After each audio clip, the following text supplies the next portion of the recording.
Do you have a funny story to tell us about the whole Desperate Housewives experience?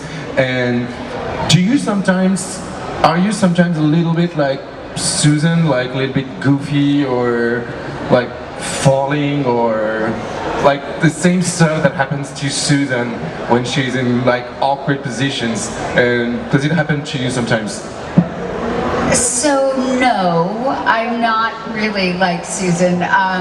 It's actually interesting. I was a dancer when I was growing up, and I think part of portraying her physically, stumbly, whatever, I always approached that as an actress as it was almost like a choreographed thing that I was doing, a physicality, an extension of her sort of insecurities and personality.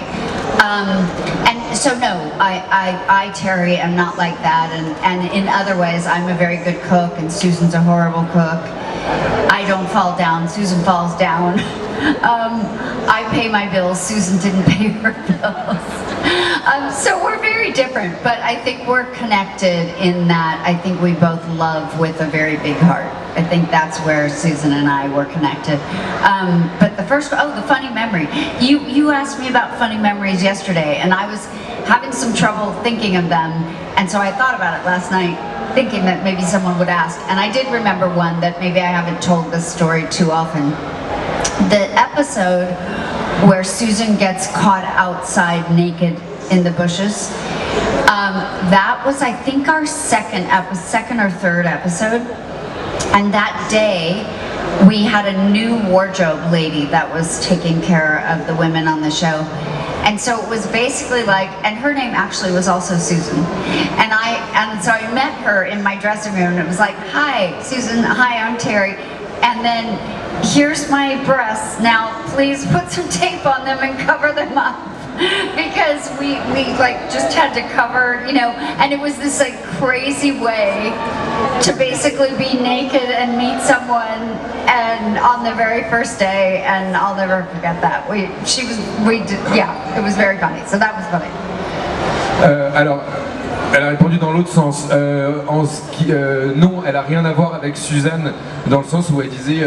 Alors oui, non. Ce qu'elle a commencé par dire, c'est dans toute la manière dont Suzanne se comporte physiquement, dans sa gestuelle, dans sa maladresse. Teri, elle était danseuse. Elle a grandi en étant danseuse, et elle dit en fait j'ai travaillé la physicalité en gros de Suzanne comme si c'était une chorégraphie, en mode elle bougerait plus comme ça, et donc c'était vraiment plus une vraie notion technique pour arriver à la rendre maladroite. Mais là où elles ont rien à voir, c'est que Suzanne, elle sait pas cuisiner, c'est une très bonne cuisinière. Suzanne, elle est tout le temps en train de se casser la figure, elle tombe pas. Suzanne, elle paye jamais ses factures, elle paye ses factures. Donc non, elles ont rien à voir, à part une chose, c'est que toutes les deux, elles aiment vraiment du fond du cœur. Quand elles aiment vraiment du fond du cœur, avec un grand cœur. Quant à l'anecdote sur le plateau, elle disait qu'elle y a réfléchi hier soir parce qu'on lui a posé la question hier et elle n'avait pas la réponse. Et elle se rappelle, c'était genre le deuxième ou troisième épisode, quand Suzanne se retrouve toute nue dehors, enfermée là avec sa plante qu'elle cache, et elle dit en fait c'était donc le deuxième ou troisième jour de tournage, et on avait une nouvelle costumière qui venait d'arriver et qui était en charge de toutes les femmes, de toute la garde-robe des femmes, et d'ailleurs cette costumière s'appelait Suzanne.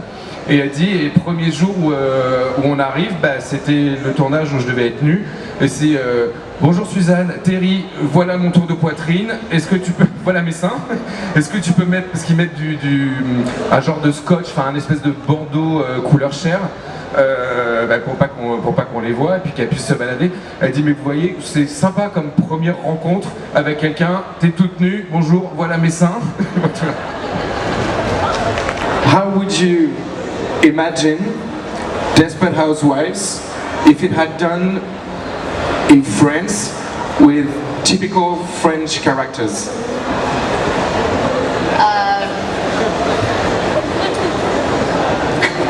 More wine, more cheese, more smoking.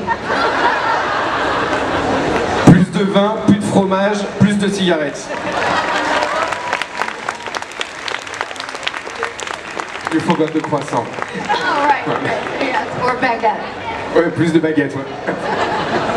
What's your best memory on the set of Desperate Housewives? Quel est son meilleur souvenir sur le plateau de Desperate Housewives? It's so hard.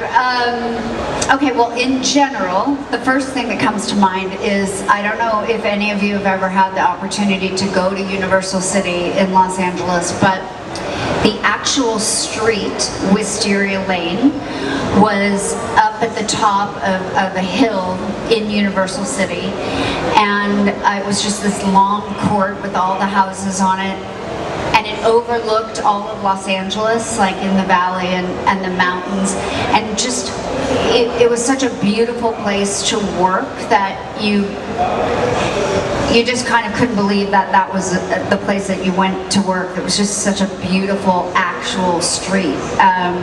So tell them that and I'll try to think of something else. And it was built for the show. No, the street exists at Universal. Other shows, like, I'm probably going to get this wrong, but like the Munsters or like Leave It to Beaver, like old shows, but they would change the houses, they would rebuild, but it was a real street. Ok. Yeah. Déjà pour ceux qui le savent pas, enfin s'il y en a qui y sont déjà allés, en fait il y a un des quartiers à Los Angeles qui s'appelle Universal City et elle disait en fait tout le set, tout le plateau de Desperate Housewives c'est une vraie rue avec des vraies maisons et qui est au sommet de la colline et en fait elle dit quand vous êtes là-haut vous surplombez toute la ville de Los Angeles et de l'autre côté absolument toute la vallée. Elle dit et c'est juste impressionnant de travailler dans un tel décor en fait. À chaque fois qu'on y arrive on est émerveillé et donc je lui demandais si le plateau avait été construit exprès pour. Elle me dit non, la rue existe vraiment et les maisons aussi et il y a plein de tournages différents qui se font là-bas, c'est juste qu'évidemment ils reconstruisent les maisons, ils changent les façades, etc.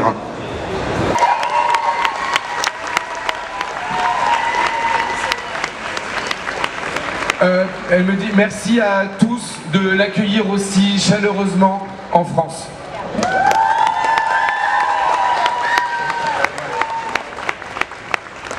Alors vous avez encore de la voix, donc allez-y, je veux vous entendre.